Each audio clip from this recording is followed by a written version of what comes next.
그러면 오늘 우리 그 말씀 교회 주시는 하나님 말씀 한번 보겠습니다. 예, 오늘 사무엘상 25장 36절에서 39절 말씀. 사무엘상 25장 36절에서 39절 말씀. 이 말씀으로 이웃을 미워하고 내 방식대로 보복하려는 삶에서 벗어나려면, 이 제목으로 하나님 말씀 나누겠습니다.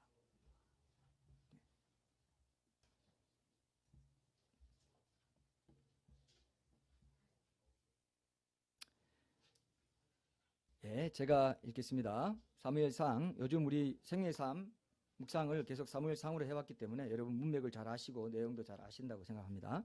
사무엘상 25장 36절에서 39절 말씀.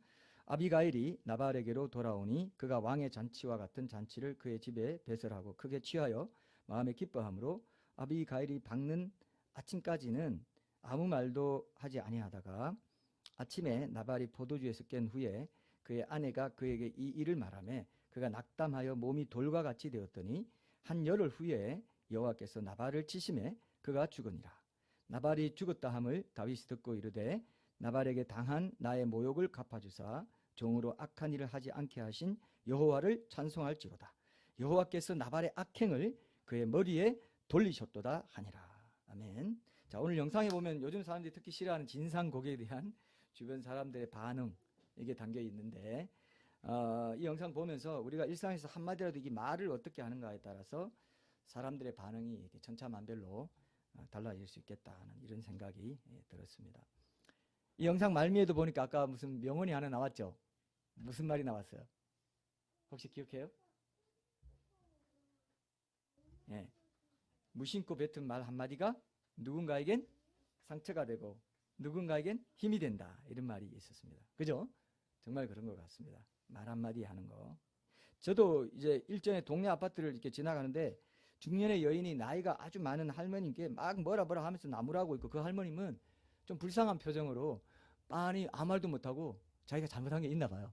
아무 말도 못하고 막 쳐다보고 너무 막 불쌍하게 쳐다보고 있는 그런 장면이 있었어요. 그래서 제 가족과 함께 지나가다가 이게 조금 심상치 않은 것 같긴 한데, 근데 무슨 폭력적인 뭐 이런 그런 상황은 아닌 것 같고 조금 애매모호해가지고 그냥 지나쳤습니다. 근데 제 딸이 요거 혹시 실험 카메라 아닐까? 원래 이렇게 저 억울한 거, 이렇게 억울한 사람, 뭐 약자가 당하는 상황 이런 거, 어처구니 없는 상황 이런 걸 딱 연출해가지고 주변 사람들의 반응을 몰래 카메라 같은 게 있다던데 그때 그렇게 얘기하더라고요. 그래서 그런 건가? 오늘 영상 보니까 이제 그런 생각이 들었어요. 근데 그때 이제 제 아내는 할머니가 왠지 불쌍하다면서 눈물 흘리는 거 있죠, 가면서. 우리가 당황해서 우리가 당황해서 너무 불쌍하다 하면서 막 눈물을 흘리더라고요. 그래서 우리가 당황했어요. 이거 뭐야? 이거 우리는 그 사이에서 여기 저 사이에서 이거 어떻게 된 거야? 이렇게 했는데 실험 카메라는 아니었어요. 제가 봤을 때 어디 좀 뭐 없었어요. 뭐 멀리 위에서 찍었나? 뭐 하여튼 없었어요. 그리고 보니까 친정 어머니와 딸 사이 같은 느낌이 있었습니다. 그때 명절간이었는데 아마 무슨 뭐 좀 다툴 일이 있어 했나 말이에요. 막 이런 식으로 했던 것 같습니다. 그러니까 근데 그 할머니 표정이 이렇게 있는데 너무 불쌍해 보이긴 했어요. 그래서 좀 짠하다 싶었는데 뭐 어떻게 할 수가 없어가지고 우리가 또 괜히 또 너무 좀 그럴 것 같아가지고 우리가 그냥 왔었는데요. 그런 걸 또 보면서 우리가 말을 어떻게 이제 하느냐에 따라서 너무 쉽게 상대방이나 주변 사람들에게 이 분노나 미움을 불러일으킬 수 있다, 이런 생각이 듭니다. 그런 말을 하는 사람들의 심리 저변에 뭐가 있을까요, 여러분? 뭐가 있을까요? 복수하는 마음이 있어요. 미워하는 마음은 복수하려는 마음과 다 연결되어 있어요. 아시죠? 미움으로 끝나지가 않아요. 그래서 결국 뭐 살인 일어나고 뭐 이런 거 있을 때 다 그게 어디서 나올까요? 미워하는 데서 나온다고. 미워하면서 죽이는 걸로 보복을 하는 거죠. 내게 이런 미워하는 마음을 촉발시켰 것에 대한 보복이 죽이는 거라고요. 그래서 예수님이 뭐라고 했습니까? 미워하는 자마다, 나가라는 자마다 살인한 거라고 했습니다. 옛사람에게 말한 바 살인하지 말라 하였다는 걸 내가 들었지만은 나는 너희에게 말한다. 형제를 미워하고 나가라 하고 미련한 놈이라 하는 자는 지옥불에 들어간다. 사형이다. 살인이다. 이렇게 말했어요. 대단하죠? 미워하는 거 그냥 놔두면요 큰일 납니다. 큰일 납니다. 그게 암이 되고 영적인 암이 돼요. 어둠 가운데 방치되게 되면서 내 마음에 왠지 기쁨이 없고 왠지 기도를 하고 은혜도 받고 찬양할 때 뭐 이렇게 하기도 하는데 왜 뭔가 자꾸 뒷골 당기는 것 같지 하는 건 그런 죄가 있는 경우가 굉장히 많습니다. 왜냐하면 죄의 뿌리가 뭡니까 여러분? 죄의 뿌리는 사랑하지 않는 거예요. 그죠? 사랑이 하나님이시고 사랑이 우리의 본래 본분이고 천국과 우리는 다 사랑합니다. 죄는 미워하는 거예요. 미워하는 거는 반드시 뭐 연결되어 있는 줄 아세요? 용서하지 못하는 거랑 연결되어 있고 보복하려는 심리가 연결되어 있어요. 맞습니까? 여러분 다 경험하시죠? 여기 죄인 아닌 분 있어요? 다엘이 죄나는 왠지 죄인이라고 하기는 좀 너무 깨끗한데 다엘이 얘기하면 항상 저를 쳐다봅니다. 다엘이가. 여러분 다 경험하시죠? 미움 이게 살인입니다. 살인과 연결되기 때문에 살인한 거나 마찬가지가 있습니다. 이런 죄를 그냥 방치하고 그냥 지나가면은 여러분 신자의 삶에 큰 암초거리가 됩니다. 이게요 왜 이게 암초거리가 되지? 여러분 들어보십시오. 이게 사소해 보여요. 미워하는 죄가 아주 사소해 보인단 말입니다. 너무 쉽게 왜냐하면 우리가 우리 마음 가운데 우리 마음의 죄의 뿌리가 뭔지 아세요? 내 중심적인 생각, 이기심이거든요. 이기심에서 모든 죄가 나오거든요. 근데 이기심을 다른 사람이 내 이기심을 충족시켜주지 않으니까 내가 마음에 안 들게 되고 미워하는 마음이 생기게 되고 그러면 용서, 보복 이런 것들이 따라오면서 줄줄이 사탕으로 마귀가 야 오늘 고기 많이 낚이네 좋아합니다. 줄줄이 올라요. 와 이거 계속 올라와 계속 이 집안은 도대체 어떻게 된 거야? 서로 미워하고 난리 났네. 건져 올립니다. 그림이 그려져요? 미워하는 거는 굉장히 사소해 보여요. 근데 굉장히 깊이 들어갑니다.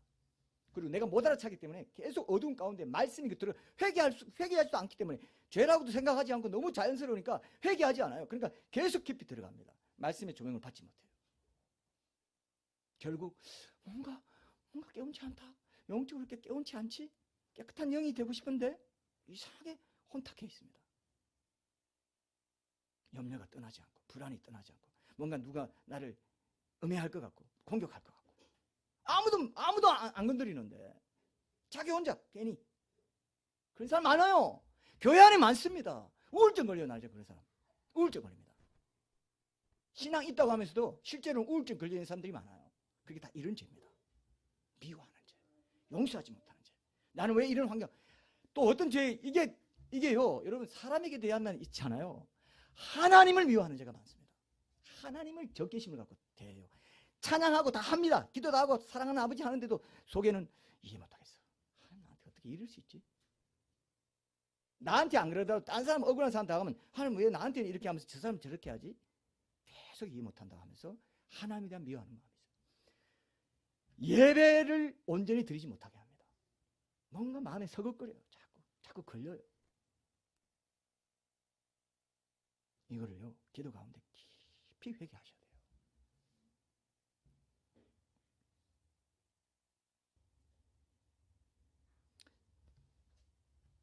지금은 주님 오실 때가 너무 가깝기 때문에 이런 사소해 보일 수 있는 죄를 민감하게 걸러내야 됩니다. 아시죠? 그죠? 매일 두루마기를 빨아라 하얗게 희게 빨아라 했단 말이에요. 지금 그런 때입니다. 언제 오실지 몰라요. 지금 전쟁, 기근, 지진, 코로나 이런 게 이제 좀 몇 년 지나면 또 엄청난 걸로 이제 온다면 예를 들면 자 코로나가 이번에는 좀 감기 비슷하게 왔다 합시다. 근데 만약 탁 이게 전염되면은 완전히 사람이 여기 반점 생기고 옛날 천연두나 뭐 이런 것처럼 흑사병 이런 것처럼 뭐 반점 생기면서 시커멓게 돼가지고 죽는다 하면요 다들 무서워가지고 꼼짝 못하고 모든 독재 상황에 다 순응하는 사람 됩니다. 아세요 여러분? 그 예행 연습이었습니다. 여러분 진리에 딱 안 서 있으면요 세상 끌려가는데 다 갈려. 이게 종말의 징조니 뭐니 아이고 나 그것도 내가 살아야 돼. 내 육신이 살아야 돼. 그러니까 금식해보라는 겁니다. 내 육신대로 살지 않는 연습을 지금부터 해보세요. 이렇게 말하면 다 도망가요. 그러니까 다 도망갔어요. 왜 종말이 돼 있으면 말해가지고 우리 교회 떠난 사람 많습니다. 왜 종말을 말하냐 떠나버렸어요. 이 좁은 길이에요. 그게 여러분, 근데 내가 좁은 길을 추구하는 교회에 소속돼 있네 하고 그걸로 끝나는 게 아니에요. 내가 내 1대1로 우리 주님과의 만남 속에서 이런 선교를 실제로 추구해야 된다는 겁니다.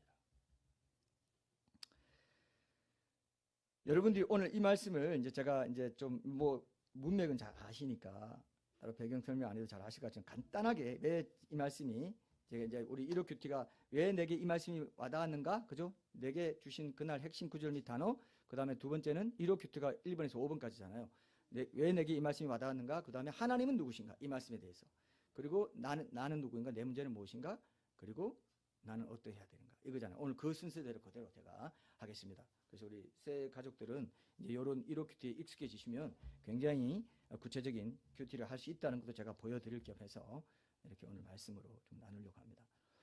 여기 뭐 여러분 아시죠? 다윗이 자신을 죽이는 사울을 피해서 도망 다니는 중에 갈멜이란 곳에서 큰 양떼와 염소떼를 소유하면서 목축업을 하는 큰 부자 나발, 그에게 이제 양식을 좀 달라고 도움을 요청하죠.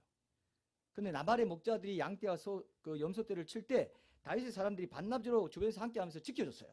그래가지고 이제 부자도 되고 이렇게 됐으면 이제 좀 도와달라고, 양식을 좀 달라고 할 만하죠, 그죠? 그 정도의 요청을 들어줄 것 같은데 나발이 어떻게 말했습니까? 요즘 뭐 주인 버리고 사울 버리고 뭐 떠난 뭐 그런 종이 있다더라 하면서 야비한 말로 다윗의 심기를 건드리면서 아주 불편하게 하면서 이렇게 거절을 해버렸어요. 면박을 주면서 냉정하게 모욕하는 말을 하면서 거절해버렸어요. 그래가지고 다윗이 분노를 한 거예요. 미워하게 된 거죠. 나발을 분노해가지고 당장 용사들 이끌고 400 용사 이끌고 그의 온 집을 다 멸하려고 나발의 집으로 향하던 중에 나발의 아내 아비가일이 딱 나타나가 음식 가지고 다 가져와가지고 지혜롭게 말합니다. 이런 거 해서 되겠습니까? 나중에 왕이 되어서도 이거 오점이 될 수 있는 것이고 여호와의 말씀대로 하지 않았다는 그런 소리 듣습니다 하면서 이렇게 하니까 이제 뒤로 물러서게 됐어요. 근데 아비가일에게서 이제 다윗이 자신을 죽이려 했다는 말을 듣게 된 나발이 몸이 돌처럼 굳어지면서 충격을 받아가지고 열흘 만에 하나님이 치셔가지고 죽어버렸어요. 근데 그 말을 이제 다윗이, 오늘 본문 말씀이 그거예요. 그 말을 다윗이 이제 듣고, 죽었다는 말을 듣고 오늘 이렇게 말합니다. 하나님, 내가 보복하려는 거 막아주시고 친히 원수를 갚아주신 것을 감사드립니다. 이런 고백을 이제 사무엘상 오늘 본문 25장 36절에서 39절까지 하고 있습니다. 이 말씀을 묵상하면서 요즘 복수를 주제로 한 드라마가 세계적인 인기를 얻고 있죠. 뭡니까? 근데 제목은 영광인데 뭐가 더 글로리라는지 모르겠어요. 그죠? 예? 하여튼 뭔가 심오한 의미가 있는 것 같아 보이긴 해요. 예. 뭐 학교 폭력의 영광인지 뭔지 모르겠지만 복수의 영광이다 이런 뜻이 있는 것 같아요. 예? 예? 그래서 복수의 영광인가 뭐 이런 생각도 조금 드는데 어쨌든 이런 부분은 제가 이게 좀 묵상을 해보면은 이게 이제 복수만을 주제로 하는 거 아니에요.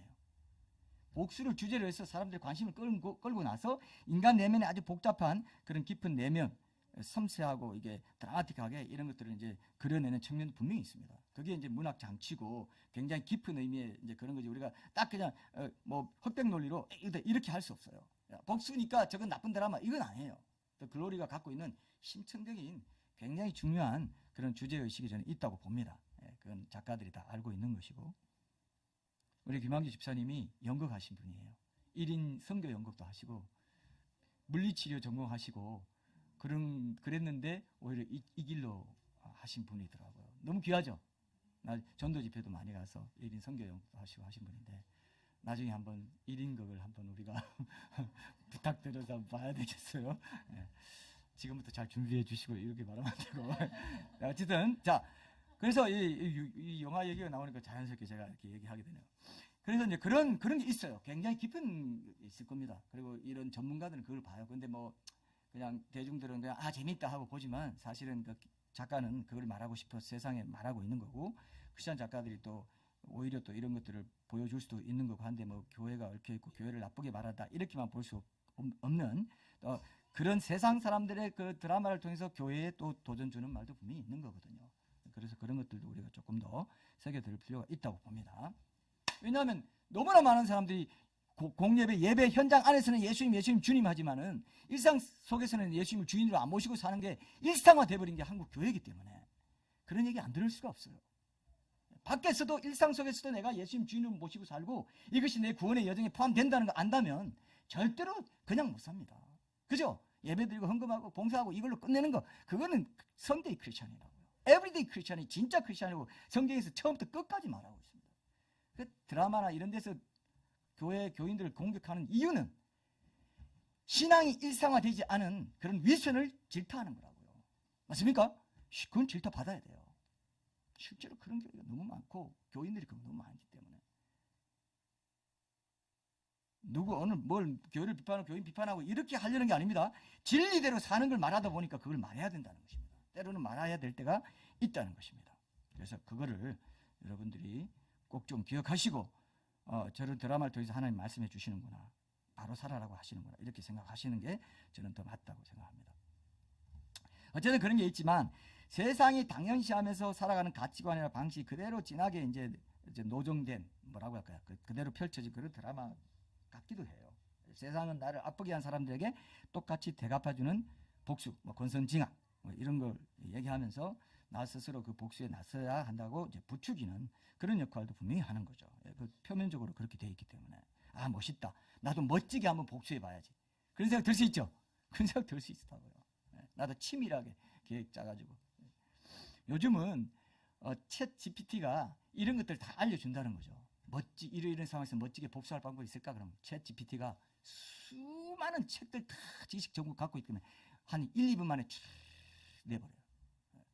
요즘 뭐라고 그 프로그램이 있는데 해킹하는 프로그램 좀 가르치고 뭐 이렇게 하면요, 그걸 가르쳐가지고 어디 컴퓨터 들어가지고 빼오고 막 이제 챗 GPT를 통한 범죄가, 사이버 범죄가 이제 굉장히 문제가 될 거라는 말을 하고 있습니다. 그래서 경찰에서는 이거 대책을 세우느라고 지금 고민하고 있답니다. 여러분들의 컴퓨터에 있는 사진이, 여러분 개인의 사진이 누가 가져간다는 겁니다. 멀쩡한 건데 가져간다는 거예요. 해킹해가지고. 그래가 그거를 유포하면서 돈 뜯어내고. 이런 범죄 없는 줄 알아요? 심각한 사회 됐어요 지금. 앞으로 지금 이 사이버가 완전 독재 사회로 갈 겁니다. 전체주의 독재 사회에 가기 전 단계예요 지금. 사람들 꼼짝 못하게 할 겁니다. 무서운 세상이 오고 있어요. 괜히 불안하게 만들려고 하는 게 아닙니다. 예수님만이 나의 피난처고 예수님 안에서 긴밀하게 친밀한 교제를 나누는 것만이 이 세상의 유일한 출구라고요. 근데 그거 제끼니까 세상에 그래도 뭐가 좀 있어야 될 건데, 내가 믿을 만한 의지처가 있어야 될 건데, 계속 이 생각하면요, 예수님과는 계속 원수가 돼요. 너 그게 아니야. 그걸 보여주는 이유는 너의 모든 육신적인 소욕, 너의 미워하는 마음, 복수하려는 마음, 용서치 못하는 그 육신의 죄들을 다 내려놓고 나로 충만해져서 어떤 상황에서든지 기뻐할 수 있고 감사할 수 있는 그런 존재가 되는 게 진짜 신앙이야. 맞습니까? 우리가 지금 그거 하자는 거예요. 좋아요, 안 좋아요? 좋아야 되는데 너무 익숙해 있어요. 육신적인 게 너무 익숙해. 힘드네. 원래 신앙생활이 이렇게 힘든 거예요? 예, 이거보다 훨씬 더 힘들어요. 맞아요. 예? 교회 안 나올래? 그러니까 아이고 성도님, 아이고 오세요. 아, 괜찮아요. 아이고 은혜 받으시고 위로 받으시고 이렇게 온 거예요. 젖먹이는 다 애기 어른인데 다리에 털도 나고 있는데 영적으로 보면은 기저귀 차고 다리에 털도 나고 다 어른인데 근육도 있는데 생각해봐요. 주님 보실 때 와, 너 몇십 년 됐는데 아직도 젖을 먹고 있네. 젖을 먹고 있네. 육신의 소욕대로 사는 사람은 아직도 젖 먹고 있어. 아니야, 성령의 소욕대로 살 거야. 이 상황에서는 기뻐하고 감사하고 주장할 수 있어. 이거 돼야 되는데. 이거 안 됐으면 아직 갈 길이 먼 겁니다. 안 됐다고 생각하시고 회개하셔야 됩니다, 여러분. 그래서 오늘 이게 이제 여기 보면은 내가 스스로 복수를 실행하는 것은 어떤 형태로는 악한 일이 되기 쉽기 때문에 복수는 하나님께 맡기는 것이 옳다.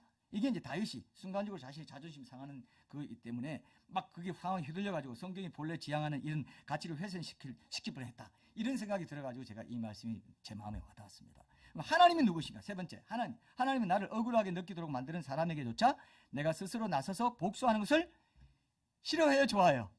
싫어하시는 분입니다. 싫어하시는 분. 내가 억울하다고 얼마든지 억울하다고 느낄 수 있는 상황에서도 그거 하지 마라. 참 어렵습니다, 여러분. 그래서 하나님께 내 삶을 맡기고 의탁하는 믿음이 있는가 없는가의 문제로도 보시는 분이다. 믿음이란 게 여러분, 믿음이란 게 어떤 상황에서 자라는지 아세요, 여러분? 믿음은 굉장히 거창한 시련, 거창한 업적을 이루고 거창한 뭐 고난을 거쳐서 와 해야 자랄 것 같죠? 믿음 그럴 것 같죠? 믿음은 안 그래요. 사소한 매일매일의 선택의 순간에서 하나님 편을 택하는 그걸 통해서 믿음은 꾸준히 자라는 겁니다. 만약 그 건너뛰어가지고 뭐 큰 거 이래서 야 내가 이것 때문에요 이번에 이 엄청난 성교 간증을 하게 돼가지고 내 믿음이 얼마나 잘해. 그거는 얼마 못 가요. 어떤 믿음이 오래 가는지 아세요? 사소한 일상 속에서 자잘하게 찾아오는 그 시험 미워하고 용서치 못하고 욱 하는 거 있죠. 욱 하면 할 뻔했는데 욱 한번 줄이는. 왜 또 저쪽은 이쪽을 쳐다봅니까? 예, 서영이가 누구를 쳐다보네요. 욱하는 이런 걸 죽이는 그게 믿음이에요. 그 믿음이 자랍니다. 그 정확히 자라요. 정확히 자라요. 그런 걸 통해 자라요. 이해됩니까? 저도 이거 오랜 뒤에 조금씩 알게 됐어요. 아, 요게 믿음이구나. 요 상황에 내가 내 육신대로 반응하지 않고 그 반응을 하나님께 딱 돌리면서 아이고 하나님 기뻐할게요. 감사할게요. 이걸 통해서도 주님이 내게 말씀해 주시는 게 있다고 믿습니다. 나의 부족함 탓입니다. 내 탓입니다. 이렇게 할 수 있는 거. 요때 믿음이 확 자란다. 하나님은 그걸 다 적어 놓으세요. 다 적어. 야, 요즘 3월 23일 몇 시 몇 초 몇 분, 몇 시 몇 초 몇 시 몇 분 몇 초. 환균이가 요 상황에서 요렇게 분명히 해도 되는데 요셉에게 상처 안 주기 위해서 요렇게 반응했다. 딱 적어 놓습니다. 제가 뭐 본 것처럼 얘기해서 죄송합니다. 그럴 거라고 생각해요. 아닐까요? 공탁계 손님들 꼭 내가 공탁계를 얘기할 수가 없어요. 순천에 있는 분들이요 용서하소서 뭐 이런 마음 안 드시죠? 문맥이 안 맞습니다. 이거는. 어쨌든 자 어쨌든 아주 일상 속에 아주 작은 것에 충성된 자가 큰 것에 충성되다는 게 바로 그 말입니다. 아주 작은 것에 충성된 자라. 우리 본당, 우리도 이 본당 작지만 본당에 청소하다 보면 아주 작은 거 이런 거 한번 내가 이렇게 닦아내. 그럴 때 제가 어떤 느낌이 드냐면 야 이거 우리 주님 귀하게 보실 거야 이 생각 듭니다. 그럴까요 안 그럴까요? 분명히 그렇습니다. 분명히 그렇습니다. 그게 믿음이에요. 그게 믿음이 자라는 순간이라고요. 근데 우리는 어떻습니까? 감정거리가 될 만하고 뭔가 잠깐만 이런 걸 때문에 믿음 내가 좋아졌다 하고 뭐 말하고 뭐 될 것 같죠, 그죠? 그게 아니라는 거예요. 천국 가보면 완전히 반대예요. 이 땅에서 가장 작은 자가 가장 큰 자가 돼 있고 가장 크고 화려한 자가 가장 작은 자가 돼 있습니다. 이 믿음의 신비에 눈을 뜨십시오. 정말로. 그래서 주님과의 골방의 그 개인의 기도에 내밀한 그 교제가 없는 사람은 이거 못해요. 할 수가 없습니다. 다른 사람이 인정을 받지 못하는 일은 하고 싶지 않아요. 골방은 아무도 인정해 주지 않는 자리거든요. 그걸 감당하지 못하고 그게 시간 낭비라고 생각하고 아까우면 이거 못한다는 겁니다. 이 작은 것에서 믿음이 자라는 이 믿음의 신비를 체험하지 못한다는 겁니다. 너무 안타까운 거죠, 여러분. 그래서 자기가 다윗도 자신을 박해하는 사울을 죽일 수 있었는데도 결국 그를 죽이는 것으로 복수하지 않고 마음을 돌이켰던 것 역시 하나님께서 그 영역에서 자신에게 원하시는 믿음이 어떤 것인지 그것이어야 되는지를 다윗이 잘 알았기 때문에 그렇습니다. 그게 어디에 나오냐? 사무엘상 여러분 24장 12절 보세요. 그 사무엘상 오늘 본문 찾은 데서 24장 앞에 여러분들이 전체적으로 묵상을 했기 때문에 이 부분 여러분 잘 아시리라 생각합니다. 24장 12절에 보면은 사울에게 이렇게 말할 수 있었습니다. 여호와께서는 나와 왕 사이를 판단하사 여호와께서 나를 위하여 왕에게 보복하시려니와 내 손으로는 왕을 해하지 않겠나이다. 그죠? 뭐라고 합니까? 더 글로리에서는 뭐라고 합니까? 내 손으로 너를. 근데 더 글로리도 참 오묘한 것이 다른 상황 통해서 그들이 스스로 보복당하도록 하는 또 지혜를 발휘하는 건 또 그 드라마의 묘미다고 이렇게 얘기하더라고요. 근데 내 손으로 왕을 해하지 않는 그런 마음을 어떻게 가졌어요? 이게 주께 맡기는 믿음이죠. 이렇게 하면서 사울에 쫓겨다니면서도 여러 번, 두 번이나 또 뭐 진중에 있을 때 직접 가서 머리에 창 그것도 뽑아오고 다 이렇게 하고 또 뭐 볼일 뒷일 볼일 보고 있을 때 살그머니 가서 이렇게 뭐 배워오고 하는 이런 모든 것들 어쩌라고 배워오고 이런 것들이 다 죽일 수 있었어요. 내 손으로 보복할 수 있었어요. 복수할 수 있어요. 나를 죽이려고 오는 사람은 정당방위이기도 할 건데 하나님이 원치 않고 나는 하나님께 맡기는 믿음을 키우는 것으로 이 모든 일에 내가 대응하겠습니다. 이렇게 한 거예요. 맞습니까? 다윗은 정확히 이 비밀을 알았죠. 믿음의 비밀을 알았죠. 그걸 적용한 거예요. 이걸 우리가 봐야 됩니다. 나는 누구인가? 내 문제는 무엇인가? 제게 이런 문제와 관련해서 기억나는 일이 한 가지 있습니다. 예전에 제가 누군가가 나를 모함하고 나쁘게 말했다는 걸 제 3자를 통해서 제가 알게 되었을 때 그가 진짜 미웠지만은 오히려 그를 안아주고 감싸준 적이 있었습니다. 물론 내 잘못이 있어서 그런 일이 생기기도 했겠지만 제가 그때 판단하기로는 정황상 시기심으로 그랬구나 이런 생각이 들었어요.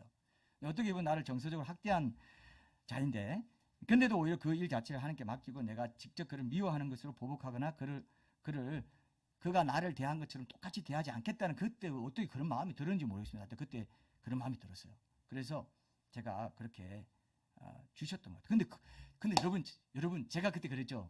여러분 작은 거 하나 이렇게 순종하는 거를 하나님이 기뻐하셔서 두고 상 주시고 뭔가를 이렇게 하는 걸 느낄 때가 있어요. 아시죠? 두고 내가 근데 희한하게 그 일은 잊혀지지가 않아요. 그때 제가 굉장히 상처가 됐고 굉장히 아팠던 일이기 때문에. 근데 두고 하나님이 되게 그걸 상기시키는 것 같은 느낌이 들었습니다. 두고 하나님이 어떤 영적인 복을 주신다고 느꼈던 적이 적지 않습니다. 자, 내가 당연히 해도 되는 거 하면은 믿음이 자랄까요? 안 자라요. 억울한 듯하고 내가 한데 내가 하나님을 생각하고는 나는 내 손으로 그를 해야 하지 않겠다. 여호와께서 너와 나 사이를 판단해가지고 나를 위하여 왕에게 보복하시려니와 내 손으로는 해야지 않겠다. 나름대로 저도 그렇게 한 거죠. 내 손으로 해야지. 뭐 하나님 판단하시고. 여러분 이게 믿음의 중요한 믿음을 성숙시키는 중요한 자양분이 됩니다. 이런 경험이 많은 사람이 결국 나중에 어떻게 되는지 아세요? 자신의 마음이 불편해질 수 있는 모든 상황에서도 하나님께 맡기는 믿음이 자라게 돼요. 그렇게 해본 적 없고 항상 자기 일속 먼저 차리고 자기 마음대로 하고 자기 기분 푸는데 관심이 있었던 사람은 늘 환경에 좌우되고 상황에 좌우돼요. 자기가 불편해지는 걸 견딜 수가 없어요. 견디질 못해요. 이런 시험을 견뎌본 적이 없기 때문에. 맞습니까? 이런 시험을 견뎌본 적이 없어요. 억울하면 못 참아. 반드시 내 손으로 해야 하고 보복하고 해야 직성이 풀리는 이런 거는 이제 버려야 돼요. 앞으로 이럴 일들이 마지막 때는 더 많이 있을 수 있습니다. 괜히 음해하고 괜히 내가 억울하게 느끼도록 하고 말이죠. 예? 내가 안 그랬는데 그런 일 있을까 없을까요? 직장에서도 얼마든지 있습니다. 그런 부분에서 무조건 뭐 용서하고 뭐 이렇게 하라는 무조건 뭐 내가 모른 척하고 뭐 그렇게 하라는 건 아닙니다, 여러분. 그건 아시죠? 그래서는 안 돼요. 이런 일도 명백하게 내가 억울하게 당한 일일 경우에 한해서 그렇습니다. 내가 잘못해서 정당하게 꾸지람을 받고 뭐 이렇게 지적을 받는 일에 대해서는 정당하게 내가 또 사과하고 용서를 구하고 개선해 나가야 됩니다. 근데 살다 보면 그렇지 않은 경우가 있잖아요. 그런 때를 말합니다. 그런 경우가 꼭 있습니다. 살다 보면. 근데 그때 다윗이 사울을 그렇게 한 것처럼 여러분들 그렇게 해보시면요. 예? 나발에게 그렇게 한 거지 그렇게 해보시면 믿음이 자라요.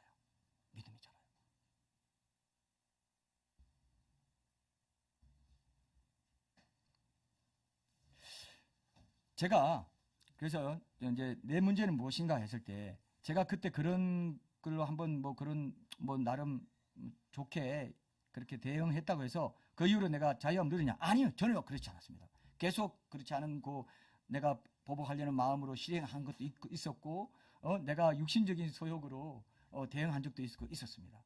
근데 분명히 그때 제가 분명히 알게 된 게 뭐냐면은 내가 어떤 사람 나를 아프게 하고 이런 사람 온전히 용서하고 미워하지 않고 보복하지 않고 이렇게 살지 않고 그렇게 보복하려고 하는 것은 정말 바보 같은 짓이야 하는 걸 내가 확실히 알았어요. 이상하죠, 그죠? 내가 오히려 그때 한번 품은 그 기억이 그렇게 못할 때도 많았지만 늘 대원칙으로 삼게 된 게 뭐냐면은 그렇게 용서하지 못하고 미워하고 있는 거는 내 스스로 내가 감옥 하나 만들어 놓고 그 사람이 내게 내 삶에 영향을 주게 할 필요가 전혀 없는데도 감옥 하나를 만들어 놓고 그 사람이 내게 계속 영향을 주게 만드는 삶을 내 스스로 그 권리를 내주고 살아요. 어리석죠? 손해보는 거죠. 내가 털어버리면 더 이상 영향을 못 주는데 감옥이 없어지는데 내가 미워하고 딱 품은 마음을 갖고 있으면 그 사람이 지속적으로 내게 영향을 주는 존재로 내가 높여주고 있는 거예요. 아, 굉장히 존재감 있게 그 사람 계속 존재감 있게 만들어주고 있어요. 이런 짓 하고 싶어요? 이런 짓 하고 싶어요? 털어버렸으면 없어져 버렸는데 나와 무관해버린 건데 미워 어떻게 그럴 수 있지? 이러면 이제 그 사람이 계속 내게 영향을 주고 사탄은 그걸 가지고 계속 나를 찔러대고 공격합니다. 자유함이 없게 만들고요. 평안을 빼앗아가요. 기쁨을 빼앗아가요. 그러고 싶어요? 그러고 싶지 않죠. 털어버리세요. 하나님께 맡겨버리세요. 그게 믿음입니다. 믿음은 그런 데서 자란다고요. 사랑, 미움. 이게 사랑이 죄가 아닌 죄가 사랑이 의의 원천이고 사랑이 우리 자유함의 원천이라고요. 사랑 반대가 뭐예요? 미워하고 용서하지 못하고 보복하는 거라고요. 오늘 이 주제가 엄청나게 중요합니다. 그래서 제가 이렇게 설교를 오늘 이렇게 나누고자 하는 겁니다. 여러분 미워하는 마음 너무 자연스럽게 와요. 너무 자연스럽게. 이기심, 자기중심적인 생각, 내 편한 대로 하고 싶은데 누가 나를 건드릴 때 미워하는 마음이 반사적으로 나오면서 용서 못하겠다? 나중에 기회 되면 보복해야지. 이게 죄의 뿌리라고요. 우리의 많은 죄가 여기서 나옵니다. 강의를 듣는데 교수가 너무 나한테 뭐 어떻게 했다. 교수가 나를 상처 주는 어떤 뭐 좀 창피당하게 했다. 그러면 탁 1학기 내내 1학기 맞습니까 지금? 1학기 맞죠?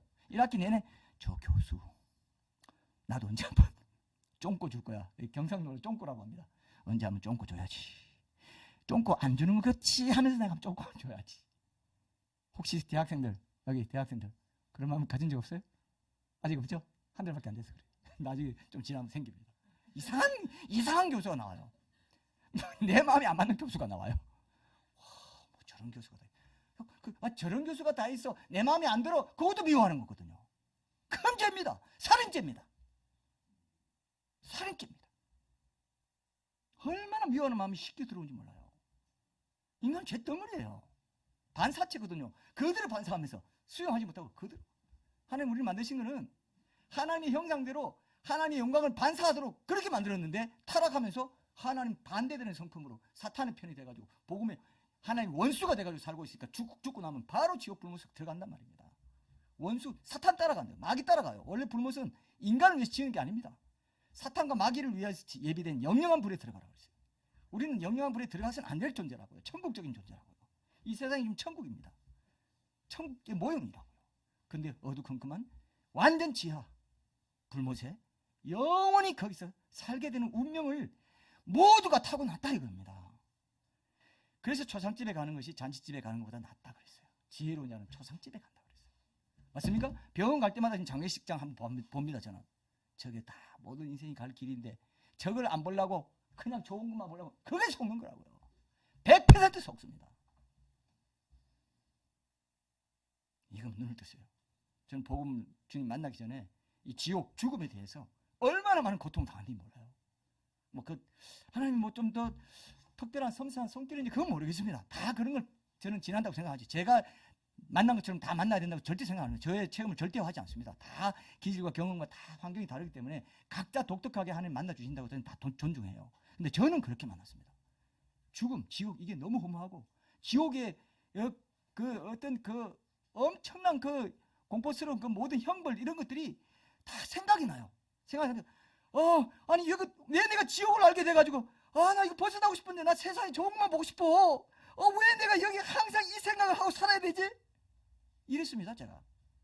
아버지 너무 하나님 이거 어떻게 나 너무 괴로워요. 왜 내가 지옥을 알게 돼가지고 왜 죽음의 그 실제를 알게 돼가지고 내가 이렇게 고통당하고 난 좀 내 청년기에 맞게 좀 기쁘게 살고 싶은데 즐기면서 살고 싶은데 난 왜 이 시간을 언제까지 이렇게 지리하게 그랬습니다 제가. 세상을 보면 너무 그런 허무한 생각들이 많았습니다. 다 죽고 나면 지옥인데 다른 사람도 그래야 된다는 거 아닙니다. 전 특히 그랬다 이겁니다. 근데 그걸 딱 지나고 나니까 이게 얼마나 감사한지 이걸 안전할 수가 없어요. 여러분 죽어나면 지옥이고 엄청난 게 있는데 여러분 이제 정신 차리세요. 깊은 잔에 빠져 있는 겁니다. 평생에 미친 마음 품다가 후에는 죽은 자에게로 돌아간다. 미친 마음 품은 거예요. 뭐 있는 줄 알아? 다 죽으면 다 끝인데 아무것도 안 남는데. 이근희 회장 컬렉션 만든다고 합니다. 저기 뭐 송정동이야 어디 그 컬렉션 이근희 박물관 수백억짜리 뭐 다 사놓고 있는 거 지금 자기는 하나도 못 누리고 없어요. 지금 아무 소용 없습니다. 그렇게 이 땅을 살아갈 때 우리가 제일 가치 있게 사는 게 뭐냐? 주님께 맡기고 주님께 대한 내 신뢰가 자라가지고 주님과 연합돼가지고 주님의 기쁨이 주님의 성품이 주님의 그 모든 것이 내 것이 되고 내가 주님처럼 작은 예수 닮은 제자가 돼가지고 이 땅에서 자유함을 누리고 사는 거죠. 맞습니까? 그렇게 되고 싶어요? 그렇게 되고 싶어요, 찬이 형제? 그렇게 돼야 돼요. 제일 좋은 겁니다. 제일 좋은 거예요. 누구도 빼앗아갈 수 없어요. 누구도 내 존재는 빼앗아갈 수가 없어요. 그 존재가 되라는 겁니다. 누가 대신해 주지도 못해요. 천국 가면 그런 막 집박한 거 뭐 이런 것도 있겠지만 내 존재 자체가 예수님 닮은 만큼 천국의 그 영광을 흡수해가지고 그 기쁨을 알 사람이 없어요. 주님과 주님과 나만 아는 기쁨. 야 황균아, 너 좋지? 너와 나만 아는 거야. 네 그 기쁨의 강도와 기쁨의 그 분량과 기쁨의 그 엄청난 크기 이런 건 네가 세상에서 나를 닮고자 했던 그 모든 것의 보상이야. 그렇지 않은 사람이 요만큼, 그렇지 않은 사람은 요만큼 가진 사람도 있고 자기 나름대로는 좋아해요. 그게 천국이니까. 그러나 몰라요. 딴 사람이 얼마나 큰 기쁨 가운데 얼마나 신적인 엄청난 영광 속에 사는지 모릅니다. 1층, 2층, 3층으로도 구분되어 있지만은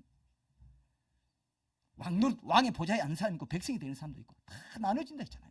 어디서 나눠지나? 예수 닮은 정도만큼. 내가 분노하는 마음, 미워하는 마음 제껴버리고 예수님이 닮은 그 정도만큼 성령의 9가지 열매를 맺은 만큼 그것이 내 실존의 열매가 돼가지고 상이 된다는 겁니다. 그래서 여러분 이제 여러분 미워하는 마음이 있으면 떨궈내세요. 떨궈내실래요? 떨궈내다가 딱 이 말씀 듣고 딱 돌아서면 그놈 딱 생각나는 놈이 있어요. 꼭 있단 말입니다. 그건 안 돼. 그 사람만은 안 돼. 괴로워도 그걸 내려놔야 돼요. 괴로워도. 맞습니까? 그게 내가 진정으로 자유해지는 길이라니까요. 안 그러면 그 사람이 계속 그 사람을 내가 높이고 있어. 나한테 좀 영향 줘. 계속 미워하는 마음 갖게 해서 나한테 내 삶에 좀 부정적인 영향을 계속 좀 줄래? 이렇게. 그렇게 하고 싶어요? 하고 싶지 않죠. 그렇게 하면 안 돼요, 여러분. 큰일 납니다. 예. 이런 것들이 사소해 보이기 때문에 계속 가다가 영적인 근육들이 됩니다. 이런 것들을 여러분들이 꼭 좀 붙잡으셔서 정말 새롭게 되는. 그럼 나는 어떻게 해야 되는가? 이걸 좀 보겠습니다. 다윗이 하나님께로부터 왕이 되라는 그런 소명을 받은 후에 자기 사명에 대한 분명한 의식과 정체성을 갖게 되었기 때문에 자신을 핍박하는 사울에게나 자신을 도와주기는커녕 모욕하는 말을 한 나발을 복수하려는 그런 미워하는 마음을 포함해서 자기 육신의 소욕대로 살려는 마음 다 이겨낼 수 있었죠. 우리도 다 왕으로 부르심 받았겠죠. 영원토록 왕으로 산다 그랬죠. 우리도 다윗처럼 왕으로 부르심 받았습니까? 안 받았습니까? 여자 대통령 하면 항상 우리 하미자 여자 대통령 부름 받았습니까? 안 받았습니까? 예, 저렇게 아멘을 해야 돼요. 요 왕의 자리에 앉을 사람이라고요. 황태자 비야 다 대통령 후보야. 한 당의 대통령 후보들이 얼마나 어렵습니까? 그죠? 다 대통령 후보야. 그렇기 때문에 내가 왕이 될 사람인데 요거 하나 가지고 내가 분노해가 나발을 쳐? 내가 사울을 쳐? 조금 있으면 시간 문제인데 요거만 잘 참고 가면 시간 문제 아니에요. 시간 문제라니까. 저는 하루하루 지날 때 어떨 때 이런 생각 들 때가 있어요. 항상 그런 생각 드는 건 아니지만 어떨 때 오늘 하루 지났네? 내가 나이 더 먹네? 이게 아니라 이제 천국 갈래 가까워지네? 요 생각이 들더라고요. 이제 예수님 곧 만나겠네? 요 생각이 들어야 돼요. 가면 또 염색해야 되고 뭐 해야 되고 주름도 늘어나고 탈모도 일어나고 이거 어떡하지? 이런 생각만 하는 게 아니라 그런 생각도 하죠. 인간이기 때문에 이 땅에 사는 동안. 그러나 그런 생각 아니라 서영이는 그런 생각 할 일이 없는데 왜 웃어요? 그런 생각 하는 게 아니라 이제 나는 영생이 열린다. 영생이 열려. 야 하루도 짧아졌어. 이제 나는 이제 곧 설레면서 황금마차 타고 내가 성문에 딱 들어가면 천사들이 딱 내가 수천사였습니다. 황교님 어서 오십시오. 그랬나? 나 얼굴 좀 보여주지 그랬어. 또 이러면서 너무 제가 드라마 쓰고 있습니까? 네, 저기 저 연기자가 계셔가지고 제가 이제 이런 꽁트도 함부로 못 하겠어요. 하면 비켜라, 오늘 예수님 만나러 가야 되겠다. 얼마나 좋아요. 진짜 춤이 나오죠. 황금, 보석, 수정이 바닥에 깔려 있어. 진주가 바닥에 깔려 있어. 너무 빛이 나. 빛이 나요. 내 집에 가봤더니 막 보석이 박혀 있고 내가 좋아하는 스타일, 색깔, 뭐 진홍색 뭐 이런 거 다 섞어가지고. 내가 지색을 좀 좋아하거든요. 지색도 막 있을 것 같아요. 제 아내는 지색 좋아한다고 별로 안 좋아하던데 지색이 제일 더러워지지 않아요. 내가 안 더러워지는 색을 좋아합니다. 옷도 지색을 지색 소파가 있을 것 같은 느낌이 좀 있는데 내 취향을 제일 잘 아는 분이 내 아버지죠. 야 황준아, 네 취향 맞겠다. 거실 꾸며놨다. 일로 와봐. 좋아요, 안 좋아요? 나는 왕이 될 거예요. 왕의 보좌에 앉아. 옆에 주님 삼일자는 보좌 옆에 왕의 보좌에 앉을 거라고요. 이렇게 자신하면 절대로 안 됩니다. 저도 못 앉을 수 있어요. 얼마든지 저도 들림받지 못할 수 있고요. 항상 발발발 바닥에서 발발발 떨어야 됩니다. 그죠? 주를 그 떨림으로 너희 구원을 이루라. 누구도 장담 못합니다. 변질될 수도 있고. 그죠? 그러니까 우리 공동체에서 계속 이것도 저한테 말하는 거예요. 설교도 저한테 하는 거예요. 맞습니까? 이 공동체의 중요성입니다. 오면 오! 하고 또 하게 되니까. 저만 알고 항상 돌아가는 거 아니죠. 여러분도 알아야 됩니다. 이걸 꼭 붙잡으십시오. 그래서 여러분 왕노릇 할 자로 아하, 나는 그렇잖아. 나를 모욕하고 학대하는 자 나 용서할 수 있어. 이 땅에 사는 동안. 그런 걸 통해서 믿음이 자라고 내가 왕의 보좌에 앉는 자격을 내가 얻게 되는데 그 좋은 재료를 내가 미워하는 사람 딱 생기면 이 좋은 찬스다. 내가 이걸 연습해야지. 미워하지 않는 연습, 용서하고 품고 보복하지 않고 하나님께 맡기는 그 사람을 통해서 내 믿음이 자라도록 해야지. 이렇게 돼야 되는데 또 미워하는 사람 나 좀 없어졌나 싶으면 또 생겼네. 하나님 언제까지니까 하면서 막 십평 기사가 돼가지고 주여 언제까지니까 저런 놈 언제까지 봐야 됩니까? 이러고 있으면 돼요, 안 돼요? 된다고 하는 것처럼 저를 쳐다보지 마십시오. 안 돼요. 그런 사람 나타나면 또 찬스네. 자, 하나님 나 왕이 될 사람이에요. 왕의 위엄을 갖고 살 거예요. 이런 것 때문에 왕의 그 여정, 왕도의 길에 이게 방해되면 되겠습니까? 품어주겠습니다. 나를 죽이겠습니다. 자기를 부인하겠습니다. 그죠? 나를 죽이겠습니다. 그거예요. 그거 하라는 건데 그래도 이거 손해보는 장사인데 이 땅에 사는 동안 잠깐 그거 하라는데 안 하는 거예요. 여러분 하나님이 여러분들을 그렇게 하게 만들려고 지금 여러분들이 그 상황 있죠. 내가 이런 부모 만나고 이런 배우자 만나고 이런 자식 만나고 자식 여기 아닙니다. 자식 자녀 예? 이런 자식 만나고 여긴 줄 알고 이 자식들 만나고 뭐 이런 거 한 거 다 뭘까요? 하나님이 그거 훈련하려고 다 치밀하게 배려해서 딱 맞고 주더라고요. 여러분 아까 오늘 나는 그런 찬양이 있잖아요. 그 비슷한 찬양 이런 찬양이 있어요.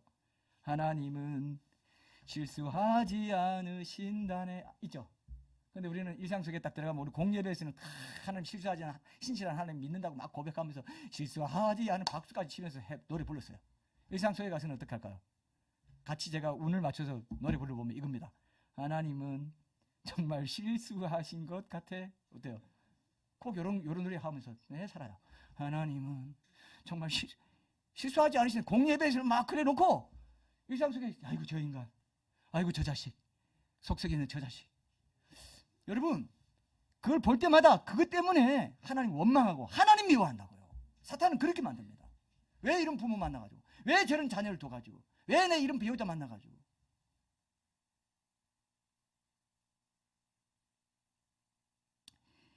이거를 이제 믿음으로 하나님이 내게 맡겨주. 이게 믿음의 연단의 자료구나 알게 되는 기점이 뭐냐 하면은 여러분들이 억울한 상황에서도 하나님께 맡기는 훈련이 되면은 그 믿음이 생긴다 이거예요. 이제 배우자 볼 때도 가족 볼 때도 나를 힘들게 하는 사람 볼 때도 이 상황에서도 저 사람은 하나님이 나에게 보낸 천사와도 같은 존재. 나를 연단시켜서 나를 왕이 되게 하려고. 그죠? 예수님 닮은 제자 성품이 되게 하려고 내게 붙여준 하나님의 환경이다. 믿음의 소스다. 믿음의 자료다. 믿음을 성숙시키는 자료라는 생각을 그때부터 여러분들이 하게 된다는 겁니다. 주변 사람들이 여러분 의도적으로 막 공격하고 비판하기 위해서 때로는 이런 경우, 자 이제 결론 맺겠습니다. 때로는 이런 경우도 있어요. 나를 이런 사람이네 저런 사람이네 막 하면서 이야기하는 경우도 있었어요. 그런 거 있죠, 그죠? 그럼 억울하게 느껴질 수 있죠. 나 안 그런데 이럴 수 있죠. 근데 어느 순간 하나님께서 제게도 가르쳐 주신 게 뭐냐면은 그것도 내 모습과 안 맞아 억울하게 느껴져도 그들이 그렇게 느낀 것도 엄연히 내 존재의 한 면이에요. 그래서 그런 상황까지 이제 품어나가다 보면 그런 경우조차도 하나님의 음성을 듣고 내 부족한 것들을 회개하는 기회로 삼습니다. 맞습니까? 그것도 내 한 면이라고요. 그렇게 느껴, 왜 네가 그렇게 느껴라고 말하면 안 되더라고요. 저는 옛날에 왜 그렇게 느껴? 그렇게 느끼면 안 돼. 아니에요. 그렇게 느끼면 그런 사람인 거예요. 내가. 맞습니까? 근데 그걸 변명할 것도 없습니다. 그럼 그것도 내 존재의 한 면이구나. 그럼 내가 겸손하게 받아들이고 내가 회개할 기회로 삼고 나 그 모난 것들을 다듬어서 더 예수 닮은 그런 사람으로 빚어져야지 하는 걸로 가면 되는데, 그죠? 가면 되지. 괜히 억울하니 뭐니 그러지 마시라는 거죠. 이제 억울해도 가만 계세요. 가만 계세요. 제가요, 마지막으로 제가 한 가지 더 말씀드리고 싶은 게, 제가 미국에 있을 때입니다. 미국 전도사로 있을 때, 그때 제가 그때도 뭔가 이렇게 뭐 나를 막 이렇게 나쁘게 말하면서 막 모함하는 것처럼 이렇게 그런 상황이 있었어요. 근데 그때 제가 지금도 잊혀지지 않습니다. 여러분 이걸 오늘 결론으로 잡으십시오. 여러분들 이 생각하십시오. 내가 변해야 되고 이거는 내가 해야 되겠다 하고 생각했는데, 내가 지금 거기 방도 생각납니다. 난가사랑의 교회 그쪽 여러 사람이 앉는 그 방이었어요. 이렇게 해놓고 여러 사람이 앉는 방에서 내가 그건 아닌데 내가 속으로 해야 돼. 근데 그때 동시에 예수님이 내 마음속에서요 이 말씀하시더라고요. 바깥 일을 내가 컨트롤하고 있다. 바깥 관계나 사람들 나가 다 컨트롤하고 있다. 너는 나를 믿고 그건 맡기고 너는 잠잠히 있으라는 말씀 제 마음에 분명히 내가 직감을 알았어요. 이해되세요? 바깥에서 뭐 이런 것들을 하나님이 다 알고 통제하실까요? 안 하실까요? 통제하고 계세요. 그래서 찬양에 보면 God is in control이라는 찬양이 있어요. God is in control. 하나님이 다 통제하고 알고 계시다고요. 근데 내가 이렇게 하면 할수록 평안을 놓치게 되고 하나님께 집중하지 못하게 되고 결국 누구 좋은 일 시킨다? 사탄 좋은 일 시킨다. 여러분 기억하십시오. 이건 제 체험이지만 여러분도 이걸 한번 기억해 보세요. 저는요 그 이후로도 뭐 그렇게 못할 때도 있었지만 그 이후로도 그 말씀을 늘 기억했어요. 바깥에 하나님 통제 다 알고 계셔. 내가 계속 걱정하게 만들어요. 사탄은. 내가 이거 뭔가 이게 조치 취해야 되는데 아니에요. 너는 내가 다 컨트롤하고 있어. 너는 날 쳐다봐. 너는 날 봐. 평안을 지켜. 기쁨 감사를 놓치지 마. 그럴 때 네 믿음이 자라기 때문에. 맞습니까? 그렇게 그 믿음이 자라는 훈련이 되면은 어떤 상황에서도 환경에 좌우되지 않고 하나님 딱 바라보는 훈련이 그게 믿음이거든요. 믿음은 여러분들이 행복하게 되는 거예요. 진정으로 행복한 그리스도인이 되는 그 사람이 성숙한 그리스도인이라고 했지 않습니까? 맞습니까? 거룩과 행복은 일치합니다. 거룩해지면 행복해지게 돼 있습니다. 거룩해진다는 데 다 들어가 있어요. 환경에 좌우되지 않고 남이 날 모함하는데 내가 너무 억울해하지 않고 하나님께 맡기고 하나님 난 나발에게 복수 안 할래요. 사울에게 복수 안 할래요. 나에게도 이 사울이 있고 나에게도 나발이 있습니다 지금. 그러나 난 복수 안 할래요. 복수 안 할 겁니다. 하나님께 맡길 겁니다. 나는 내 손으로 해야지 않겠습니다. 그죠? 이렇게 딱 결심하고 여러분들이 하나님 앞에 나갑니다. 오늘 종료주의를 시작으로 이제 한 주간 동안 고난주간이 이어지는데, 예수님도요 그 당시 억울하게 오해받고 모함당하는 상황에 처하셨지만은 자신의 힘으로 보복하려 하거나 해하려 하거나 변명하려 하지 않았습니다. 그 모든 것을 하나님 아버지께 맡기면서 어떻게 했습니까? 그냥 억울한 상황 그대로 온몸으로 받아들이시는 가운데 십자가를 지시고 골고다 언덕으로 갔어요. 자기를 부인하고 자기 십자가를 지고 내 뒤를 따르는 자가 내 제자다 그랬어요.